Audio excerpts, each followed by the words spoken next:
హల్లెలూయా. హల్లెలూయా.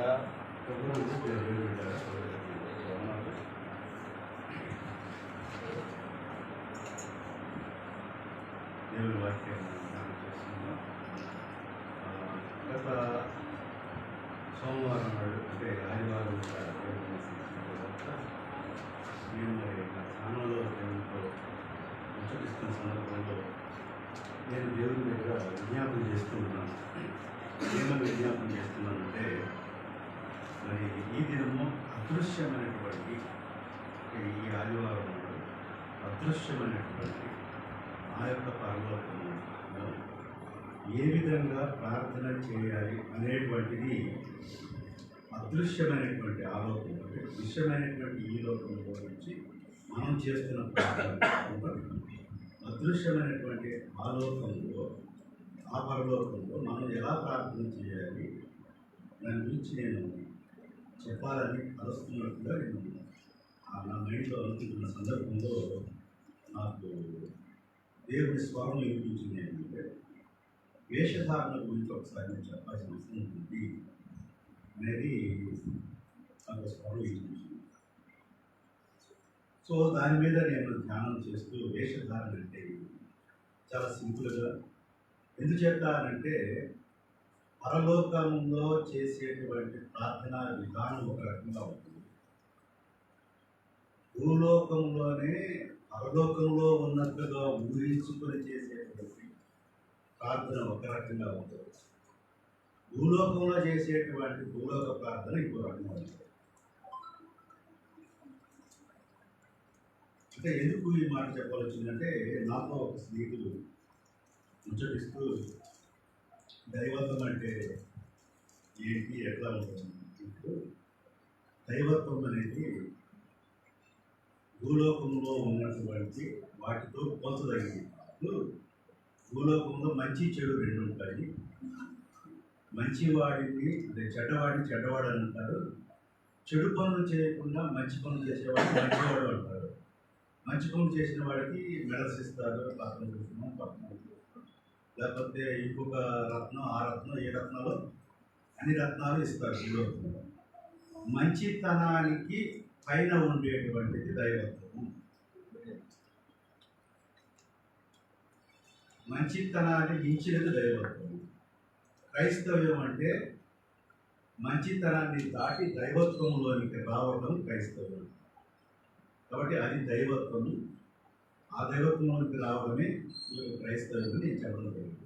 So ఇప్పుడు ఆ దైవత్వంలో మనం దేవుణ్ణి ప్రార్థన చేసే విధానాన్ని గురించి నేను దేవుడు అడిగినప్పుడు ఒక వేషధారణ గురించినటువంటి కొంత విషయం చెప్పవలసి ఉంటుంది. అప్పుడు ఆన్సర్ని వాళ్ళు నిజమైనటువంటి ప్రార్థన ఎలా ఉందో వాళ్ళకి అర్థమవుతుంది.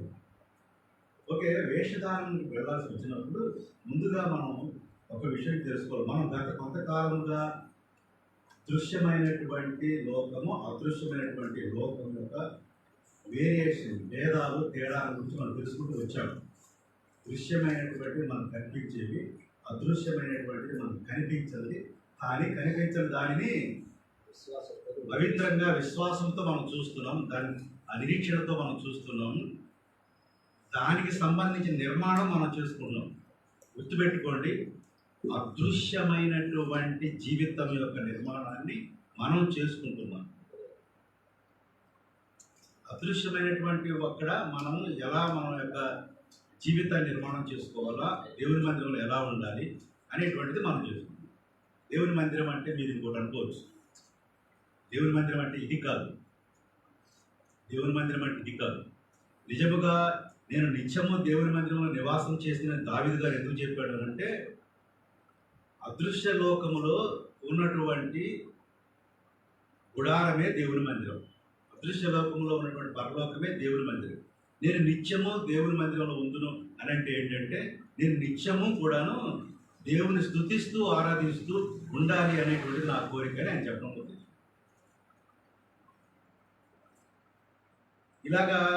ఇలా నాలుగు గోడల మధ్యలో కూర్చోవడం కానే కాదు. కానీ అంటే ఇక్కడ మనం తెలుసుకోవాల్సినటువంటి ఒక విషయం ఏంటంటే ఈ లోకంలో మనం చేసే పనులు ఉంటాయి, మనకు ఒక ఐడెంటిఫికేషన్ ఉంటుంది. ఈ లోకంలో ఒక ఐడెంటిఫికేషన్ ఉంటుంది. నేను ఈ లోకంలో ఉన్నానంటే నాకు ఐడెంటిఫికేషన్, నాకు ఒక ఐడి కార్డు ఉంటుంది. దాన్ని ఆధార్ కార్డు అంటాము. ఈ ఆధార్ కార్డు ఉద్దేశం అంటే నేను ఈ లోక వ్యక్తిని, ఈ లోకవాసిని అనేటువంటిది అది ఉంటుంది. అలాగే పరలోకము అనేటువంటి దానికి వెళ్ళినప్పుడు నేను ఒక ఐడెంటిటీ కార్డు నాకు అక్కడ ఉంటుంది. అందుకనే ఫిలిప్ గారు రాస్తారన్నమాట, మన పౌరస్థితి. ఇక్కడ పౌరస్థితి ఉన్నట్టునే పరలోకం మన పౌరస్థితి అక్కడ ఉంటుంది అని చెప్పి.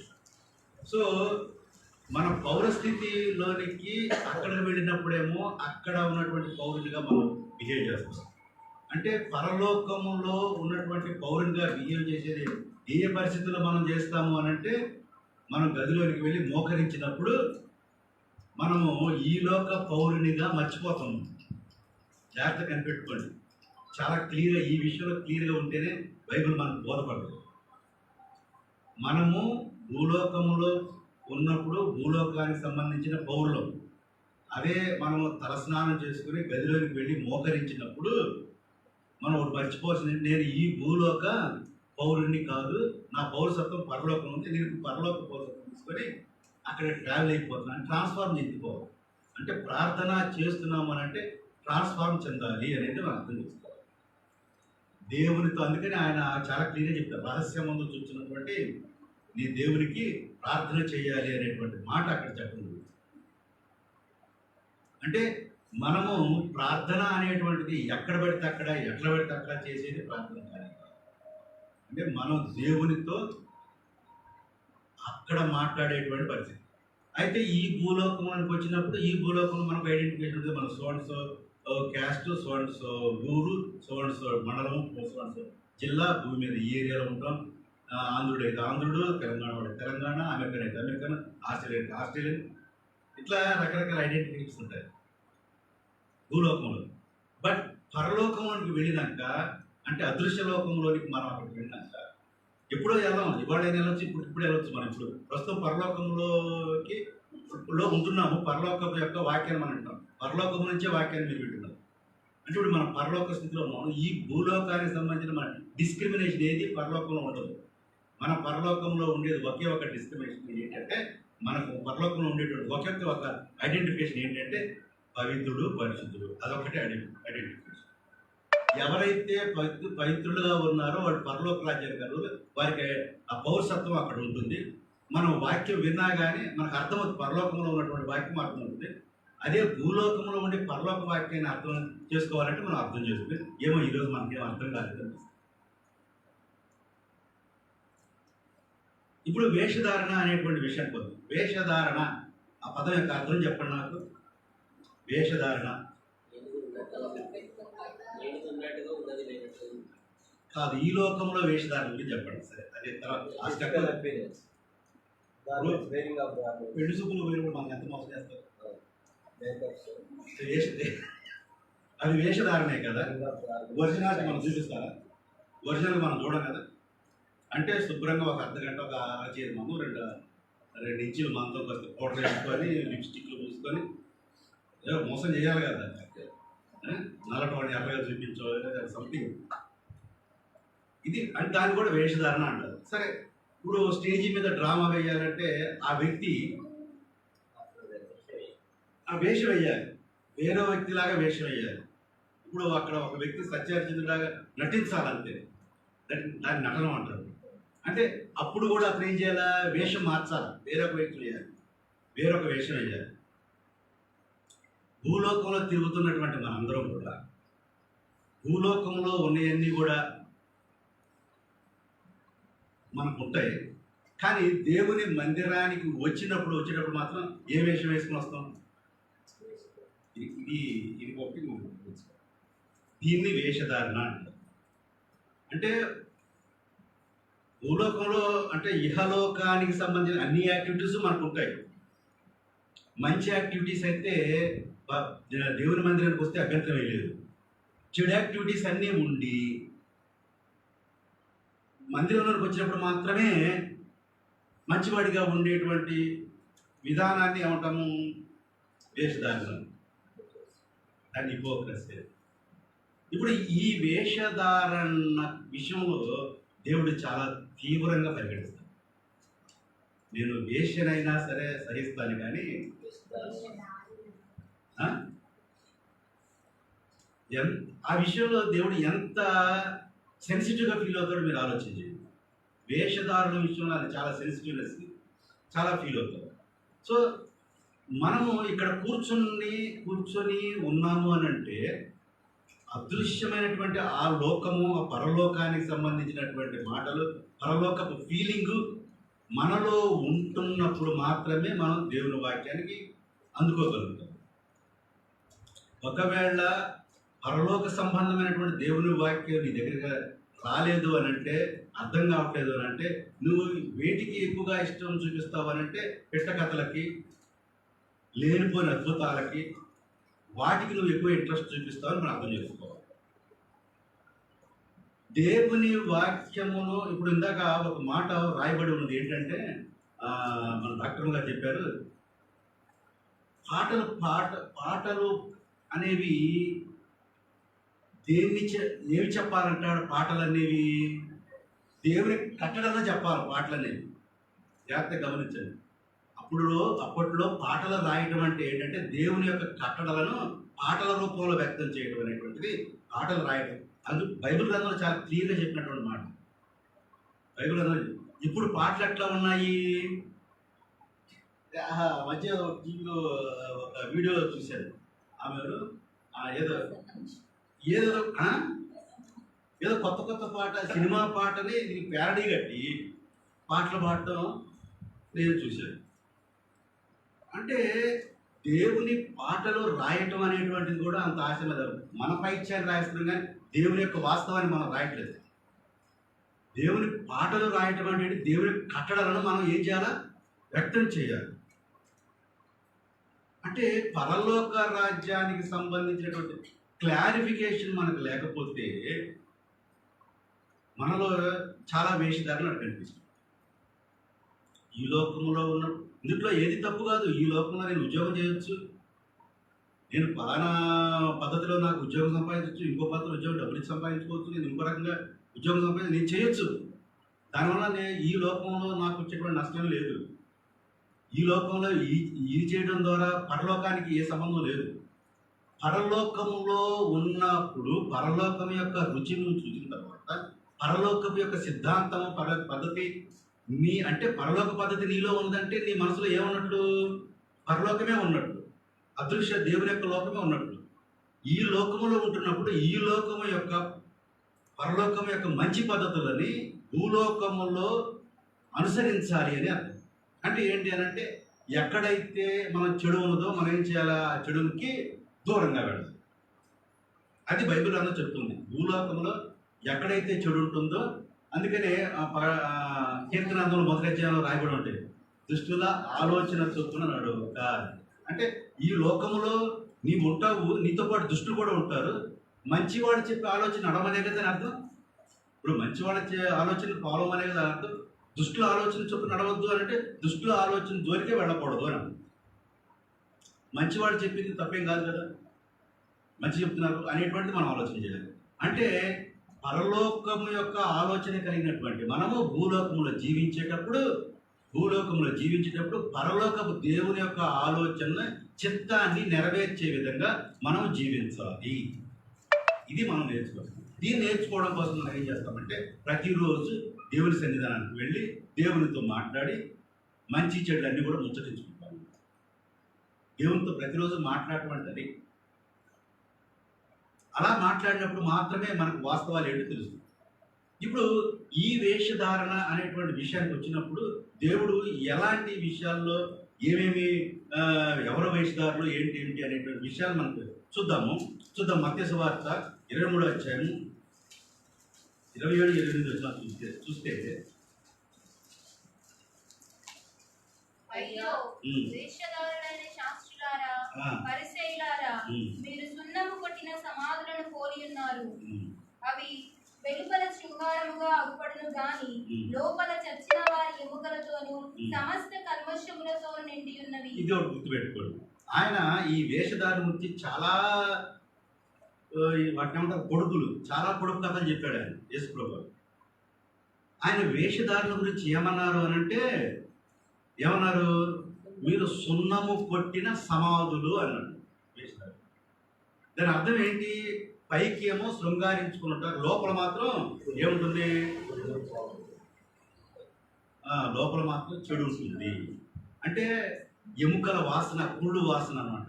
అందుకనే ఇప్పుడు చాలామంది చాలా సందర్భాల్లో వారి కంఠము తెరచిన సమాధి అని పదం రాయబడి ఉంది బైబిల్ అంతా మీరు చూసాడు. వారి కంఠము తెరచిన సమాధి అంటే దాని అర్థం ఏంటి? వాళ్ళ గొంతులో నుంచి ఏమొస్తాయంట? కంపు కొట్టే మాటలే వస్తాయి దాని అర్థం. అంటే ఆ మాటలు మనం వినలేము, శ్రావ్యమైనటువంటి కావు, ఎంతో కంపు కొట్టేటువంటివి. అలాంటి మాటలు మనం మాట్లాడుకోవాలి. అట్లాగే ఇప్పుడు ఒక వ్యక్తి మనకు కనిపిస్తున్నాడు అని అంటే పైకేమో మంచివాళ్ళకి కనిపిస్తాడు, వాళ్ళ హృదయంలో మాత్రం ఎముకల కుళ్ళిపోయినటువంటి కల్మషం ఉంటుందన్నమాట. అందుకని వేషధారులను దేవుడు ఏమని పోల్చాడు అంటే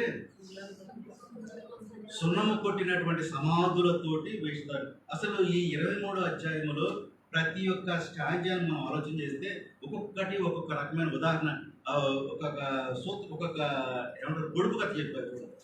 అయ్యో వేషధారులారా, ఇప్పుడు 25వ వచనం చూసినప్పుడు ఏంటంటే వాడు వెలుపట గిన్నెల తూముదురు కానీ లోపల అట్లానే ఉంటుంది. వీళ్ళు పైకి గిన్నె తోముతారు, ఆడవాళ్ళకి మీకు బాగా తెలుసు. ఏంటి? గిన్నెల పైకి కానీ లోపల మాత్రం తోమరు. అయితే లోపల కూడా తోమాలి అని చెప్పాలనేటువంటి ఉద్దేశం దీంట్లో. అంటే నీ అంతరేంద్రియములు కూడా, అజితేంద్రియత్వం కూడా మీరు ఎలా ఉండాలి, దానికి ఎట్లా రాశాడు చూద్దాం. అయ్యో వేషధారులని శాస్త్రులారా, పరిసయ్యులారా, మీరు గిన్నెయును పళ్ళెమును 25వ వచనం వెలుపట శుద్ధి చేయుదురు కానీ అవి లోపల దోపుతోనూ అచేంద్రియత్వముతోనూ ఉన్నవి. అవి లోపల మాత్రం ఎలా ఉంటాయంట? దొంగ ఎలాగైతే దోపుడుగా ఆలోచన కలిగి ఉంటాడో అలా ఉంటాయట అజితేంద్రియాలు. వీళ్ళని ఏమన్నాడు తెలుసా? వీళ్ళకొక కొడుకు ఏం చెప్పాడు తెలుసా? అయ్యో గుడ్డి పరిసయ్యుడా, ఏమన్నాడు?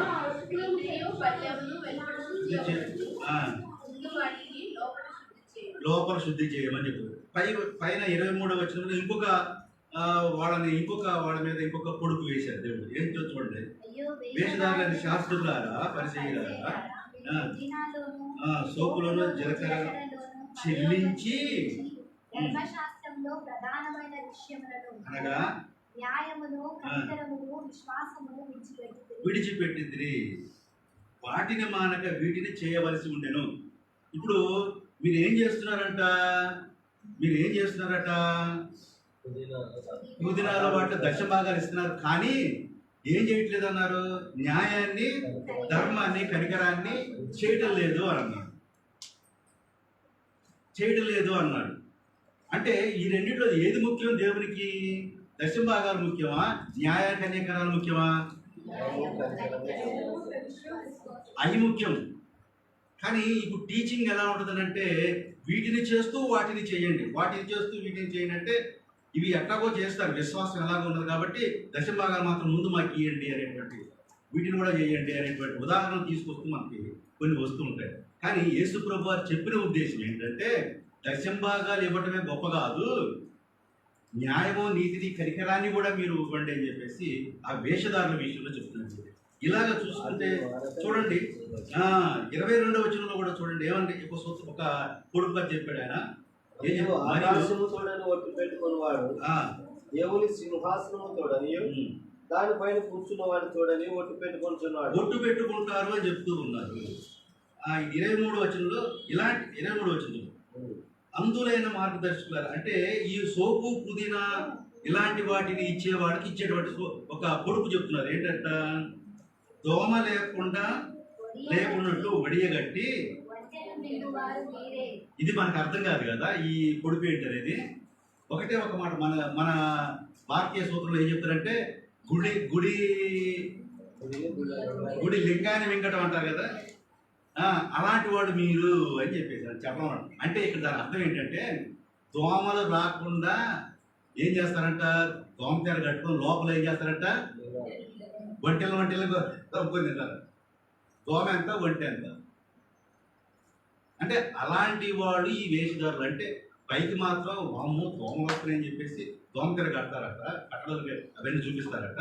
కానీ లోపల మాత్రం వీళ్ళన్నీ చేయాల్సినవన్నీ చేస్తారు. అంటే ఈ యొక్క వేషధారులను గురించి దేవుడు ఇచ్చినటువంటి కొన్ని వీటిని ఏమంటారు, పొడుపు కథలు, పొడుపులు అంటారు, పొడుపులు విడుపులు అంటారు. ఓకే, బైబిల్ ప్రకారంగా అసలు వేషధారులు ఎవరు, ఇది మనం తెలుసుకోవాలి. బైబిల్ ప్రకారంగా వేషధారులు ఎవరు అనేటువంటిది మనం తెలుసుకుంటే మనం అలా ఉండకుండా ఉండడానికి అవకాశం ఉంది. చూద్దాము బైబిల్ ప్రకారంగా వేషధారులు ఎవరు అంటే 1 యోహాను 4:20 చూద్దాం. 1 యోహాను 4:20. ఎవడైనానో నేను దేవుణ్ణి ప్రేమించుచున్నానని చెప్పి తన సహోదరుని ద్వేషించిన యెడల అతడు అబద్ధికుడు అగును. తాను చూచిన తన సహోదరుని ప్రేమింపని వాడు అంటే ఇది వేషధారులకు ఉన్నటువంటి మొదటి లక్షణం. ఇలాంటి వాళ్ళని వేషధారులు అని దేవుడు చెప్తున్నాడు.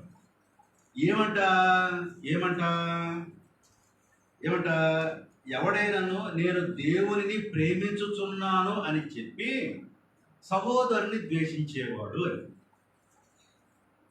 ఇక్కడ యోహాను గారు చెప్పిన దాంట్లో ఆయన నేర్చుకున్నటువంటి విషయం ఏంటి? యేసుప్రభు నుంచి యోహాను గారు యేసుప్రభు నుంచి నేర్చుకున్న విషయం ఏంటి అని అంటే, నీ సహోదరుని ముందు ప్రేమించు. అంటే పరలోకంలో దేవుణ్ణి చూడాలి అని చెప్పేసి నువ్వు ఏడుపుల గోడ దగ్గరికి ఏడ్చుకుంటూ ప్రార్థన చేయడం కాదు, కానీ నువ్వు దేవుని చూడాలి అని అంటే ఏం చేయాలంటే నీ సహోదరుని ప్రేమించు అని. నీ సహోదరుని ప్రేమిస్తే అక్కడ ఎవరు కనిపిస్తారట? నీ సహోదరుని ప్రేమిస్తే అక్కడ ఎవరు కనిపిస్తారు? నీ దేవుడు కనిపిస్తారు. అంటే చాలా మంది వేషధారులు ఏం చేస్తారంటే సహోదరులను ప్రేమించరు, కానీ దేవుని కోసం ఏమైనా చేస్తారు, దేవుని కోసం ఏమైనా చేస్తారు. ఇది మొట్టమొదటి లక్షణం. మొట్టమొదటి లక్షణం ఏంటంటే సహోదరుని. యేసుప్రభు వారు కూడా ఏం చెప్పారనంటే, నీవు నీ యొక్క సహోదరుడు నీకు ఏమి చేయాలని కోరుకుంటున్నావో అదేగా చెప్పింది దేవుడు. ఏం చెప్తున్నాడు? నీ సహోదరుడు నీకు ఏమి చేయాలని నీవు కోరుకుంటున్నావో ముందు అది నువ్వు చెయ్యి, ముందు అది నీవు చెయ్యి. మత్తయి సువార్త 7:12 ఆ విషయం రాయబడి ఉంటుంది. మనుషులు నీకు ఏమి చేయవలెనని మీరు కోరుకుంటారో మనుషులు మీకు ఏమి చేయవలెనని మీరు కోరుకుందురో అలాగునని మీరును వారికి చేయండి. ఇది ధర్మశాస్త్రమును ప్రవక్తల ఉపదేశమునై ఉన్నది. అంటే ఓవరాల్గా క్రీస్తు యొక్క ఉద్దేశము, ప్రవక్తల యొక్క ఉద్దేశము, లేఖనాల యొక్క ఉద్దేశము, అంటే ధర్మశాస్త్రం యొక్క ఉద్దేశము చెప్పాలి ఏంటంటే నీ సహోదరుని ప్రేమించడం ముందు మొట్టమొదటిదే మనం చేయాలి. అదే క్రైస్తవ్యం. సహోదరుని ప్రేమించడమే క్రైస్తవ్యం అనేది మొదటి. అంటే సహోదరుని ప్రేమించకుండా నేను దేవుణ్ణి ప్రేమిస్తున్నాను, దేవుని కోసం అది చేశాను, ఇది చేశాను, దేవుని కోసం గుడి కట్టించాను అని చెప్పడం అనేటువంటిది ఏమన్నమాట? బైబిల్ ప్రకారం వేషధారణ. వేషధారణ. అలాంటి వాటికి దేవుడు ఇచ్చినటువంటి టైటిల్ ఏంటంటే అబద్ధికుడు అని. అలాంటి వాళ్ళకి దేవుడు ఇచ్చినటువంటి టైటిల్ ఏంటంటే అబద్ధికుడు అని. ఓకే, రెండో పాయింట్ వద్దాము. యాకోబు 1:26 చూద్దాం.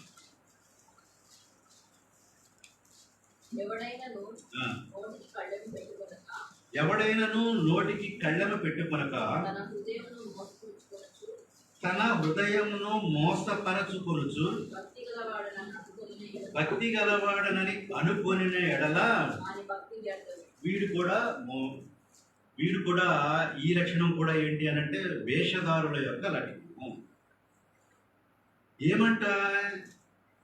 తమ హృదయాన్ని మోసపుచ్చుకునేటువంటి వాళ్ళు తన నోటికి కళ్ళెము పెట్టుకొనక, ఎవడైనాను తన మాటలకు కళ్ళెము పెట్టుకొనక ఎవడైనా తన ఆలోచనలకు గడ్డం పెట్టుకొనక, ఎవడైనా తన క్రియలకు గడ్డం పెట్టుకొనక తమ హృదయమును మోసపుచ్చుకొనుచు, ఇక్కడ చక్కని పదం రాయబడి ఉంది. ఏంటది? భక్తి గలవాడనని అనుకొనిన ఎడల. ఇది పదం ఇంపార్టెంట్. నేను భక్తి గలవాడనని మనం అనుకోకూడదు. నేను భక్తి గలవాడను అని అనుకోకూడదు. భక్తికి తగిన క్రియలు చేయటమే మన డ్యూటీ. మనం భక్తి గలవాడని అనుకోకూడదు. మనం చెప్పమని కూడా దేవుడు చెప్పలేదు. నేను భక్తి గలవాడనని చెప్పమని కూడా దేవుడు చెప్పలేదు. కానీ భక్తి చేయాలి. భక్తి ఎలా చేయాలి? కింద ఉంటుంది కదా, నిష్కళంకమైన భక్తి ఏదైనా కానీ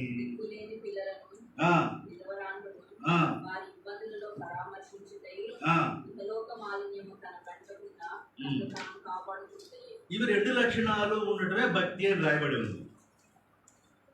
ఇప్పుడు భక్తి అని అంటే సాధారణంగా మన ఈ లోకంలో ఏం చెప్తారు? దేవుని ముందుకు వెళ్ళి కంజర తీసుకొని భజన చేయటం భక్తి అని అంటారు. అవునా కాదా? ఈ లోకంలో ఎవరిని అడిగినా భక్తి అంటే ఏం చెప్తారు? పాటలు పాడటం, ఎగరటము, మరి అయ్యగారికి చందా ఇయ్యడము, మరి వీధుల్లో సువార్తలు చేయడము, డ్రమ్ము కొట్టడము, ఇదంతా కూడా భక్తే అని అంటుంటారు. కానీ బైబిల్ ఇది భక్తి అని చెప్పలేదు. అలాంటి పనులు భక్తి అని చెప్పలేదు. ఇప్పుడు ఎవరైనా సరే వచ్చి చర్చిని ఊడ్చారు అనుకోండి, అది దేవునికి ఎంతో కూడా భక్తికరమైనటువంటిది అని మనం చెప్తుంటాం. ఆ విషయం బైబిల్లో లేదు. ఆ విషయం బైబిల్లో లేదు. నువ్వు గుడికి వచ్చి ఊడ్చినంత మాత్రాన భక్తి ఉన్నట్టు కాదు. అలా చేసి నిన్ను నువ్వేమనుకుంటున్నావు? అలా చేసి నిన్ను నువ్వేమనుకుంటున్నావు? నేను భక్తి పరుడను అని నువ్వు అనుకుంటున్నావు. ఇది వేషధారణ. నిన్ను నీవు భక్తి పరుడు అనుకోకూడదు. నీవు భక్తి పరుడు అని ఎవరు జడ్జిమెంట్ చేయాలి అంటే దేవుడు నీ విషయంలో జడ్జిమెంట్ చేయాలి. యెహోవా చేత నిర్దోషి అని నీవు ఎంచబడాలా. యెహోవా చేత నిర్దోషి ఎంచబడాలని. ఏదైనా సరే మనకి జడ్జి చేసేది ఎవరు అని అంటే దేవుడే. మనల్ని మనం జడ్జి చేయడం కాదు. వాళ్ళు ఎవడో అంత్యోకయలో వాడు క్రైస్తవులు అన్నారు. మనం క్రైస్తవులు అని మనం ఒప్పుకోకూడదు. నేను ఒప్పుకోను, నేను క్రైస్తవుడు అంటే. వాడెవడో అన్నాడు క్రైస్తవుడు, వీళ్ళు క్రైస్తవులుగా అన్నాడు వాడెవడో అని. బైబిల్ అందులో అదే ఉంది రాయబడి. వాళ్ళంతా వాడు మేము క్రైస్తవులు అని చెప్పుకోలేదు. నేనేంటంటే నేను ఇహలోకములో నుంచి దైవత్వములోనికి నేను మార్పు చెందాను. దైవత్వములో ఎవరున్నారు అని అంటే క్రీస్తు ఉన్నాడు. దైవత్వములో క్రీస్తు ఉన్నాడు. క్రీస్తు అంటే అభిషిక్తుడు అని అర్థం. అంటే నేను దైవత్వములోనికి నేను ఏం కలిగి ఉన్నానంటే అభిషేకాన్ని కలిగి ఉన్నాను. అంటే దైవత్వములోనికి రావటానికి నేను అభిషేకాన్ని కలిగి ఉన్నాను అని. క్రైస్తవుడు నేను పేరు పెట్టుకుంటే వాడు వేషధారి అని అర్థం చేసుకోవాలి. క్రైస్తవులు అనిపించుకోవడం వేషధారణ తత్వం. ఇక్కడ క్రైస్తవ్యం అంటే అది కాదు. క్రైస్తవ్యము అని అంటే ఏంటంటే నీవు మానవత్వములో నుంచి దైవత్వములోనికి మార్పు చెందడమే క్రైస్తవ్యం. దైవత్వములోనికి రావాలి. క్రీస్తు యొక్క తత్వములోనికి రావాలి. క్రీస్తు అనేటువంటి ఆయన యొక్క అభిషేకాన్ని, క్రీస్తు అంటేనే అభిషేకం అని అర్థం. ఆ అభిషేకాన్ని నీవు కలిగి ఉండాలి. ఇదంతా క్రియాత్మకమైనటువంటి అది దైవత్వము, క్రైస్తవత్వము. సో ఇలాగ లేకుండా నా అంతట నేనుగా క్రైస్తవుడని, నా అంతట నేనుగా దేవుడిని ఎరిగిన వాడిని, నా అంతట నేనుగా మరి దేవుడు నన్నే పిలిచాడు, లేకపోతే నా అంతట నేనుగా ఒక ప్రవక్తని, నా అంతట నేనుగా ఒక యూదుడిని, నా అంతట నేనుగా ఒక సోన్సు గొప్పవాడిని అని చెప్పుకోవడం వేస్తారు. అందుకనే ఆ 7 సంఘాల్లో ఒక సంఘం గురించి ఆయన చెప్తాడు, వాళ్ళు యూదులు కాకనే మీలో ఉన్నారు అని చెప్తుంటారు ప్రకటన గ్రంథంలో 7 సంఘాల్లో నుంచి. ప్రియదేవుని బిడ్డలారా, చాలా జాగ్రత్తగా గమనించాలి. ఇది ఎంత సునిశ్చితమైనటువంటి అంశం అంటే మనము క్రైస్తవులుగా ప్రొక్లైమ్ చేసుకోవాల్సిన అవసరం లేదు. మనము దైవత్వములోనికి మార్చబడి అలా జీవించాలి. భక్తి చేయకుండానే భక్తి గలవారమని చెప్పుకోవడం వేషధారణ. వేషధారణ కిందకు వస్తుంది. 3వ పాయింట్ వద్దాం. గలతీయులకు రాసిన పత్రిక 6వ అధ్యాయం 3వ వచనం.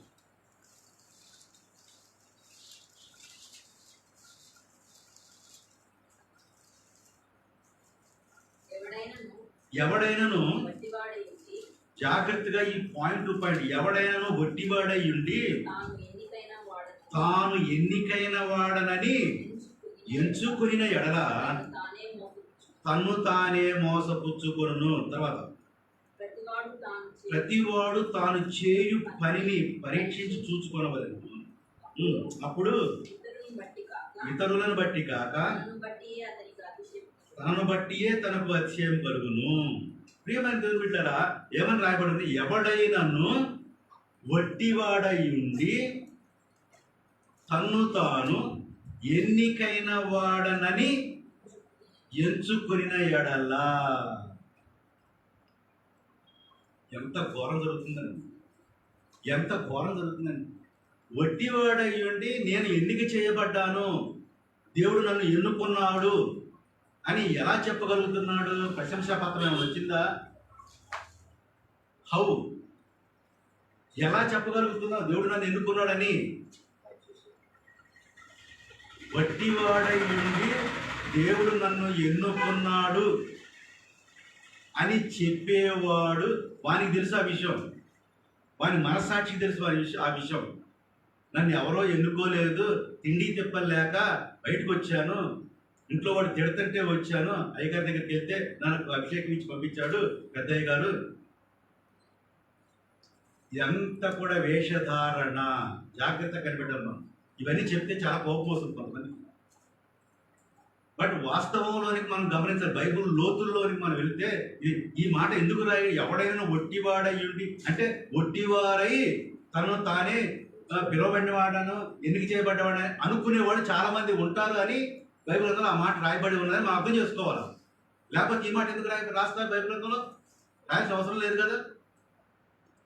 అంటే ఇక్కడ ఏంటంటే ఎవరికి వాళ్ళు ఏం చేయాలంటే పరీక్ష చేయాలి. మనం ఎన్నిక చేయబడినటువంటి వారి నోటి నుంచి వచ్చేటువంటి మాటలు ఎక్కడుంటాయి, ఎక్కడి నుంచి వస్తాయి అని అంటే దేవుని యొక్క స్వరములో నుంచి వస్తుంటాయి.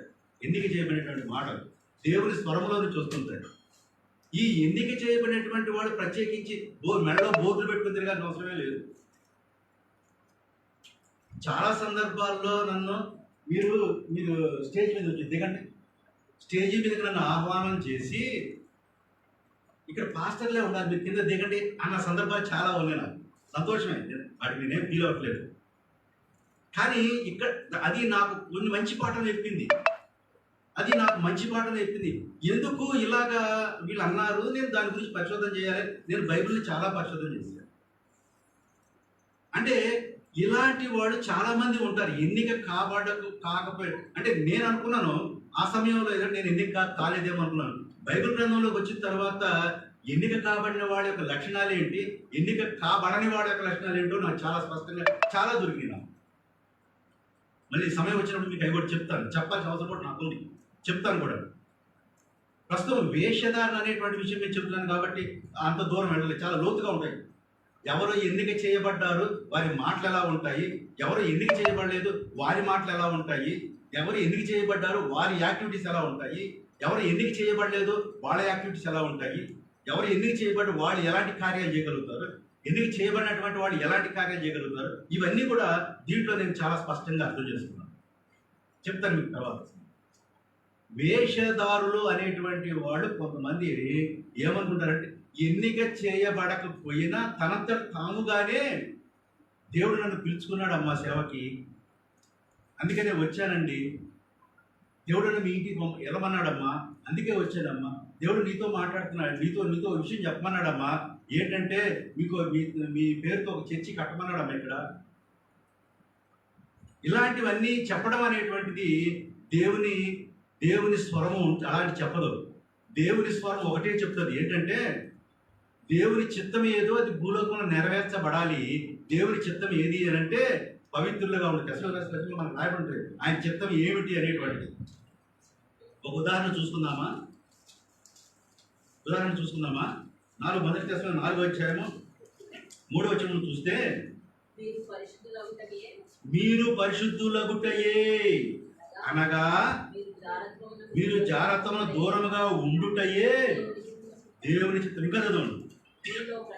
మీలో ప్రతివాడును